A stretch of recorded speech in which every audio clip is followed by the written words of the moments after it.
This is the Universal Wrestling Podcast. Inside the ring, outside the ring, it's all here. We're talking about the greatest sport of all, professional wrestling. Come on!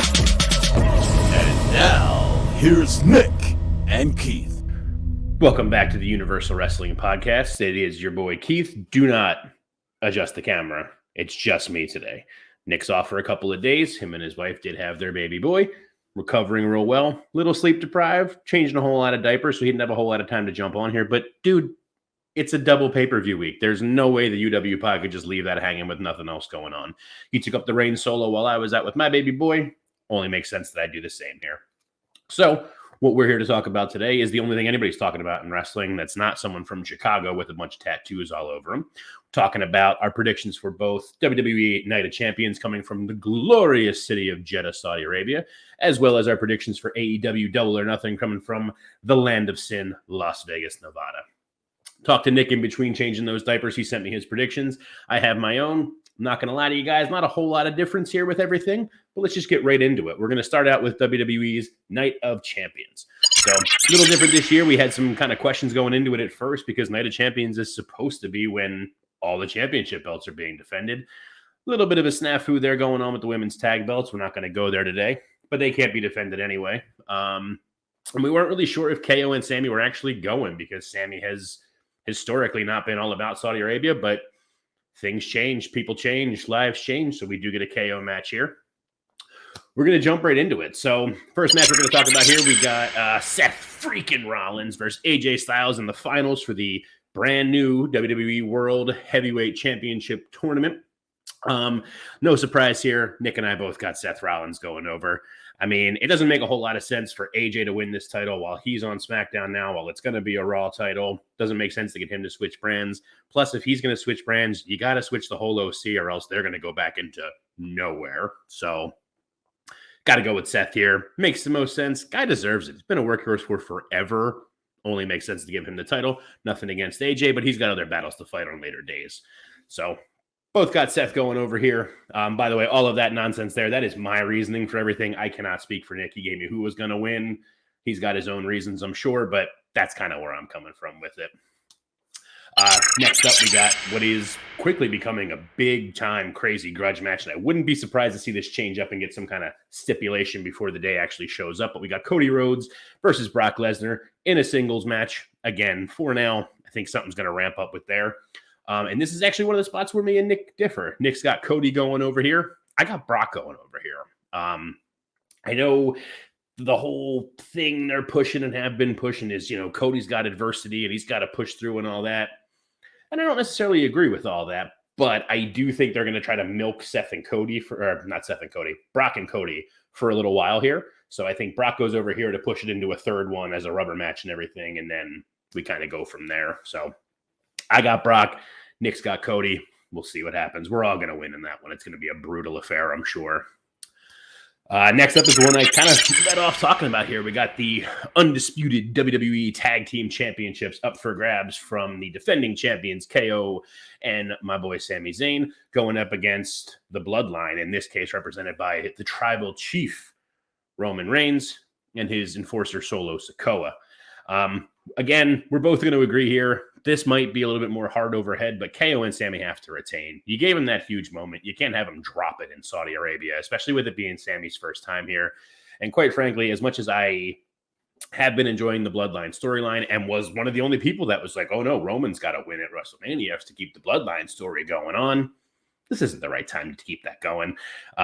Let them win. That adds a whole new wrinkle because Roman can't get the job done either. I'm not saying Roman takes the pin, but, you know, they shouldn't win here. Maybe it's a DQ, catches them DQing. Maybe that's how it goes down. Whatever. Keep everyone looking good. The Bloodline don't need these belts back, especially not one on Roman. Roman already has 2 belts. He doesn't need 2 more. So KO and Sammy going over there. Next up here, we have probably the easiest one to call here of the whole night. We have the Intercontinental Championship up for grabs while the reigning, defending, godly champion Gunther is going up against Mustafa Ali. No disrespect, Mustafa. Nick and I both have Gunther going over here. I don't remember if he has done it already, but if he has, awesome. If he hasn't, Gunther's got to break the Honky Tonk Man streak before I'm even talking about him getting rid of that belt at any time. I have been pushing for a little while. I've said it on multiple videos. I truly don't think that Gunther should ever really lose the title. I think at a certain point of days, he should just be like, I'm better than this belt now. Drop it and say, I'm coming for you, Roman, or whoever's holding whatever belts at that time to move on forward. I don't want Gunther to ever get pinned. Love the guy. Not as much as KO and Sammy, but he's creeping up there slowly but surely because he's the man. But yeah, there's not really too much else to say here. Again, no disrespect to Ali. He's fantastic. He's not beating Gunther, though. Not putting an end to this historic reign before it becomes more historic than it should be. So we both got the big man, Gunther.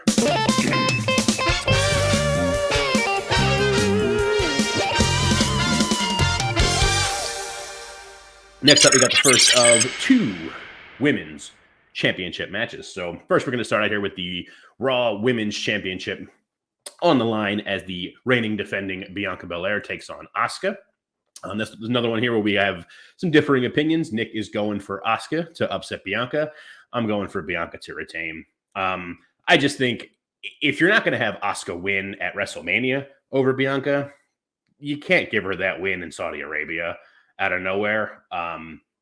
Much in the same way that it's not necessarily yet to the same prestige that Roman's at, but like Bianca is on this record-setting title reign with the Raw Women's Championship. You need a bigger show, a bigger everything for that to end. Now, again, we're not talking the specifics of Nick. Maybe Nick is saying here that Asuka wins by DQ because Bianca turns heel. And I love that. I'm always going to talk about Bianca turning heel anytime we talk about Bianca because I want that. Don't know if that's where he's going from here. My point, and maybe I'll be wrong by saying Bianca's going to win because maybe that is what's going to happen. The point being, Bianca walks out of Saudi Arabia, still the Raw Women's Champion, in my opinion. And then following up with that, we also have the SmackDown Women's Championship on the line as the defending champion, Mommy Rhea Ripley, is taking on Natalya. And I know I just said a little bit ago that maybe the most foregone conclusion was Gunther against Ali, the easiest one to predict. Might have misspoke. I forgot this match was here. We clearly both have Mommy. Rhea retains. Just started the title reign at WrestleMania.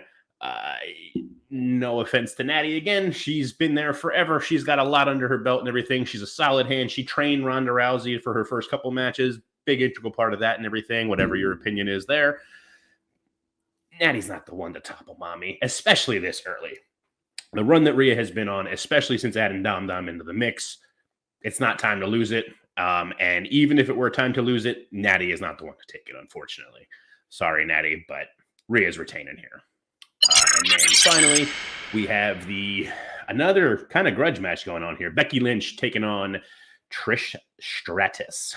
And this is the final one here where Nick and I also are differing. Nick has gone for Becky to go over Trish. I'm taking Trish here. I think I don't think it's going to be a clean win, obviously, but I do think that Trish is going to go over Becky, probably actually by some sort of shenanigans. I don't think it's going to be a clean sweep like that. And I think it's going to just be kind of in the same way that I was talking about the Cody and Brock feud. I feel like there's more to this. I don't think this is going to be one and done match with them, especially with the way the turn happened and all. There'll be some nonsense going on. They'll probably push it out here a little bit further to SummerSlam for something bigger there. Maybe a women's Hell in a Cell, something crazy like that. Really let Trish go out on her shield and, something that way. But I think that's where it's going to be there. So yeah, that's all of our predictions there for Night of Champions. That is going on this Saturday, I believe it is. I forget the time because it's crazy because they're in Saudi Arabia and we're in America. The rest of the world exists on other times than we do. Everyone remember that. But it's going to be good.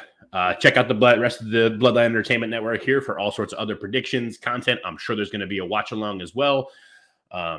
Check that all out there. And then, if you're not too tired and everything, we got the next day here. I believe this is coming to us on Sunday, the 28th. I don't know dates. It's the 28th. I just don't know what day of the week that is. So it might be the same day. It might just have a long-ass day of wrestling. But then we have, again, coming from Sin City, not Sim City. Coming live to you from Sin City, Las Vegas, Nevada, AEW's Double or Nothing 2023. And it's pretty stacked card. It's a stacked card, but it's also like one that I'm not like too super jazzed about any of them that are, on here, to be quite honest. But, we're going to get into it here and we're going to go through with everything what we're thinking here. So, starting out here, we're going to start with the, I keep saying grudge match over and over in this video here, but it really is a crazy grudge match. Adam Cole versus Chris Jericho in an unsanctioned match with Sabu as the special guest enforcer. I'll give you $1 million if you called he was the one that was showing up for that on Wednesday night. Because you didn't. Nobody did. I don't think Sabu knew he was going to be there on Wednesday night until like Wednesday afternoon, probably. So that was crazy. Anyway, one of the first ones here, we're starting out strong where Nick and I are on opposite ends of the spectrum here. Nick has Adam Cole going over here. I actually have Jericho going over here. I do think it would be good for Adam Cole returning to have that good rah-rah babyface win. I think that's coming though. And adversity and all that. We love adversity in a storyline. Jericho's got the whole JAS behind him. It's an unsanctioned match. Like, there's a lot that's going to happen toward Cole to make that happen. I know Roddy's back, and maybe we see a return of Kyle O'Reilly to prove me wrong. That'd be huge. But without that really being in any kind of murmurs or anything like that, I'm riding with Jericho here. I think, again, I think the unsanctioned part and all of the JAS behind him really sets that all off. So, yeah. Next up, we're going for the Firm, which in this case, where the representation of the Firm is going to be Ethan Page and the Guns taking on the Hardys, Matt and Jeff.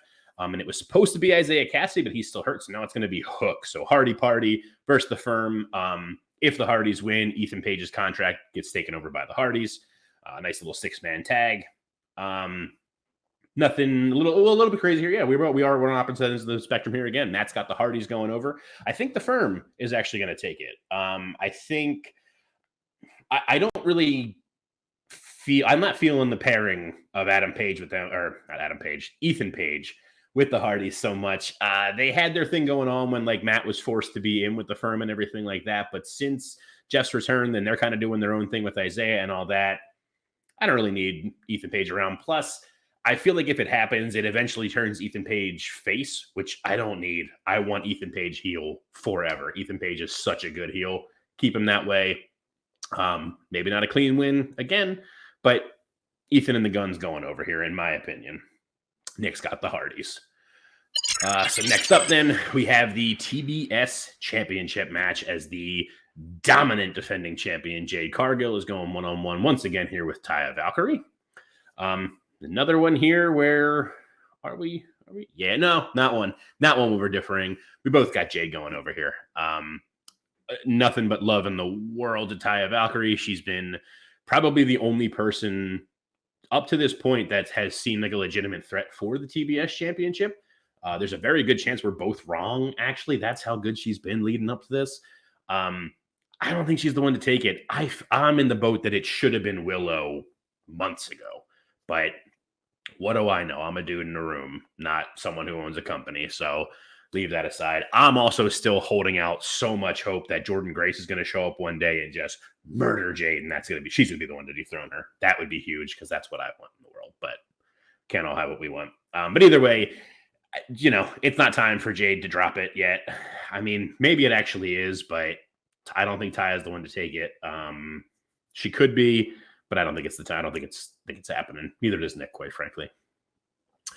Then we're going in next here with the 21-man Blackjack Battle Royal for the AEW International Championship. The defending champion, Orange Cassidy, is going up against, bear with me here for my listy list. So we got Orange Cassidy. We have going against Ricky Starks, the Butcher, the Blade, Bandito, Commander, Lee Moriarty, Big Bill, Arya Daivari, Tony Nese, Chuck Taylor, Trent Beretta, Kip Sabian, Rey Fenix, Pente El Zero Miedo, Swerve Strickland, Brian Cage, Jay White, Juice Robinson, Keith Lee, and Dustin Rhodes.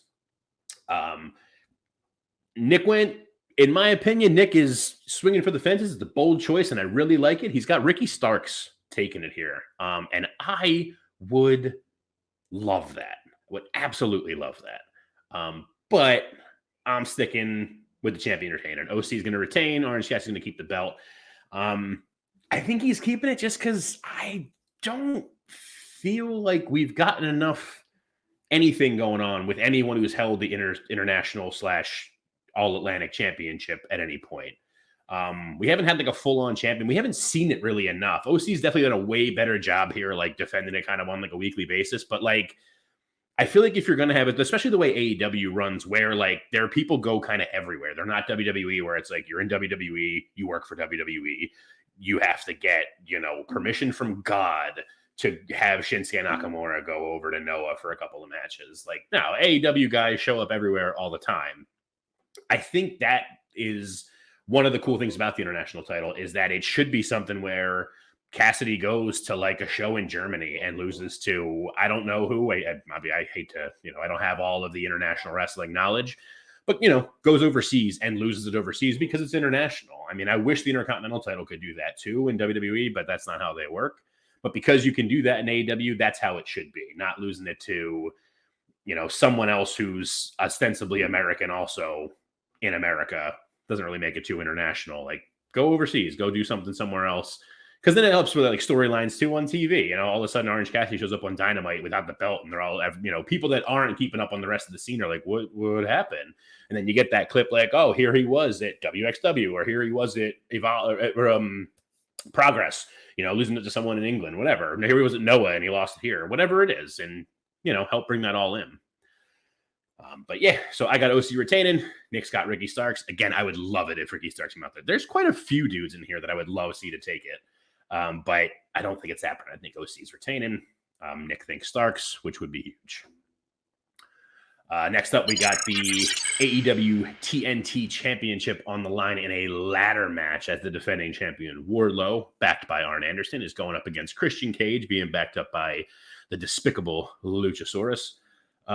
Keeping it the same here for both of us. We both got Wardlow going over. Again, I don't know what Nick's thoughts are. Simply for me, I understand like Christian's got more of the experience in the ladder match environment, clearly.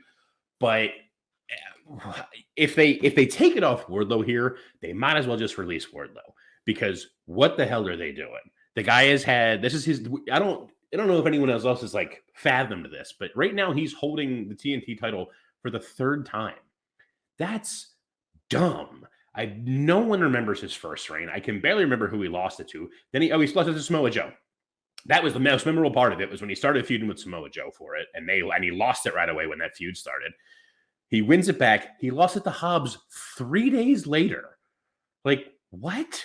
And then he beat him again for it. Like, what are you doing with either one of those guys? Now Hobbs is all tied up with QT Marshall and QTV. Like, ugh. Make up your mind. Push the guys, or don't. So Wardlow has to retain here. It's not even like what my thoughts are. He has to. And if he doesn't, you got to release him. You got to let him go somewhere else and let somebody else book him better, because he should be booked better. So Wardlow's going over, according to both of us.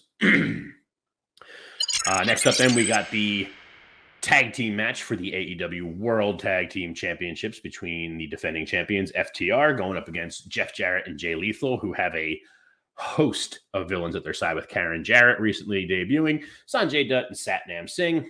We also have Mark Briscoe serving as a special guest referee. This story has been awesome. I love that Mark's all just mixed up in it with everything. And just, we don't really know what's going on there, why it's all happening. But that's really, I love their story going on. So, but we both have FTR going over.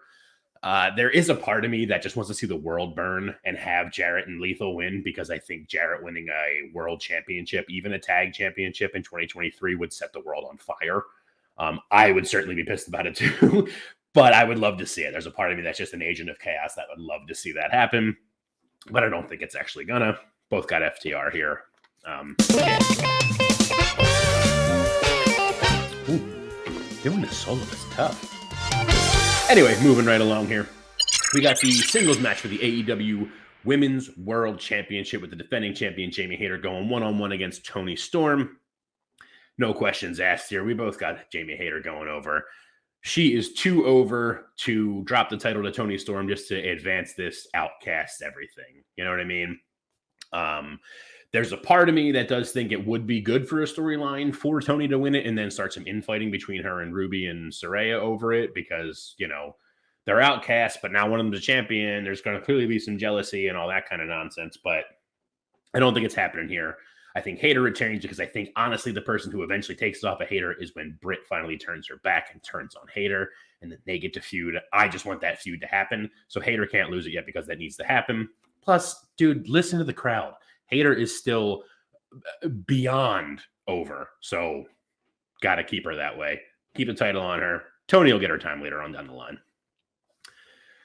Next up, we have the not quite the main event, but it might actually main event because it's probably going to be partially cinematic. But we have the Anarchy in the Arena match between the Blackpool Combat Club, which is, in case you haven't been paying attention, Bryan Danielson, Jon Moxley, Claudio Castagnoli, and Wheeler Yuta versus a newly full-strength formed Elite with Kenny Omega, Matt and Nick Jackson, the Young Bucks, and then our boy Hangman Adam Page.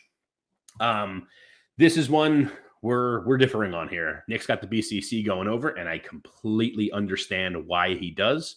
I am giving it to the Elite. The Elite have more experience in the Anarchy in the Arena matches. This is their third one, unless I'm much mistaken. There's been a lot of Anarchy in the Arena going on. They know what's going on with it. BCC is a lot more just beat your face in kind of style. Pure wrestlers, all that. That's the way they go. The Elite is also all fantastic with that, but they know how to mix it all up. I mean, quite frankly, so does the BCC. I mean, I feel like Moxley's already probably bleeding for this match on a Thursday. He's probably already bleeding just thinking about fighting in the match, but I digress. I just think in general, the Elite have the experience in the match type already. I think they're going to bring that experience in. I think they go over. There's a lot of storyline possibilities that surround this match. All the nonsense with Callis and Konosuke Takeshita. That'd be really cool to see him involved in some way. I don't really know which way. Maybe he's, Callis's boy. He helps BCC win, and Callis is somehow aligned with them, even though he says he's not. Or Callis shows up with Konosuke, and it's a double turn where he turned on the Elite before to get Hangman back in, but now he brings Konosuke in. They beat up Hangman together. He's part of it. He helps the Elite win, and all is forgiven somehow, or it was all part of the plan for the Elite to kind of mess up with Hangman. Who knows? Lots of stuff to be talked about there, but either way, we're split difference on this. I got the Elite. Nick's got BCC. We're all going to be winners watching that match, quite frankly. And then finally here, what I assume will actually be the main event. It is the four-way match for the AEW World Championship featuring the four pillars of AEW. We have the champion MJF going against Sammy Guevara, Darby Allin, and Jungle Boy Jack Perry. And now this is another one here on Nick's part that I think is a very bold choice. And I love it. I love him rolling the dice. Nick's got Jungle Boy going over here, taking the belt off of MJF. I'm playing the other option. MJF retains. It's just, again, not having talked to Nick, I don't know what the thought process is on his side. I'm sure he's got fantastic reasoning for it. From my end of things, it's just there was such a build-up. There was such an everything getting to this point with getting getting that strap on MJF. And then he got it, and he got the custom belt, and then all this everything, and you build it up so much, it's not time to lose it yet. He's got to have a longer reign. Plus, him winning this think about the friggin' promos from him when he retains this. Like, oh, I'm the one who talked about there being four pillars, and I just crumbled three of them. Even if he doesn't win clean. I don't think it's going to be a clean win. It's a four-way. Everything is all going to be involved. He is going to kick dicks left and right. He's going to be punching people in the faces with diamond rings. He's going to be shoving belts in people's faces and all of that. He's got every advantage to go to help him win, which is why I think he's going to. It's going to be a further cementing of star status for all four of them. But MJF's going to come out on top here. I would, like I said, Nick says it's going to be Jungle Boy. I would love for it to be Jungle Boy. I would love for it to be Darby. I wouldn't really love for it to be Sammy. I'm not a big fan of Sammy. Sorry. Come for me. Shoot me. Whatever. He's too much of a flippy man for me, and his character work is just, I'm an asshole. But not like in a fun way like MJF's is. I'm just, whatever. That's a different thing for a different time. Sammy's not really my cup of tea, but either of the other two, Jungle Boy specifically, also winning, it'd be awesome. I don't think it's going to be. I don't think he's the one though, or any of the three of them, quite frankly, are the one to actually topple MJF yet. I think MJF's in line to have a long chicken shit run with that title on top. So I think he's going to retain, and that is that. That is AEW Double or Nothing. Like I said, that is going off on this Sunday. I was right, maybe, I think. I don't remember what I said now in the beginning, but it is going off this Sunday, May 28th, from Las Vegas, Nevada. Once again, just like with Night of Champions, you can check out all the good content here on the Bloodline Entertainment Network. I'm sure there's tons of predictions still to come with everything. I'm sure there's going to be watch-alongs as well. You can check them out. What's Bloodline Entertainment Network on YouTube? We're on Twitch. We're on Facebook. We're on MySpace. We're on Carrier Pigeons. I've seen a mail truck with a Ben symbol on it, all that kind of stuff. Literally anywhere you can find good content, it's all it if we found on the Bloodline Entertainment Network. We even got our own fancy website. So anything you need, wrestling related, entertainment related, sports related, it's all there, Bloodline Entertainment Network. And we are so happy to be a part of that here with the UW Pod. You can find us on YouTube at the Universal Wrestling Podcast.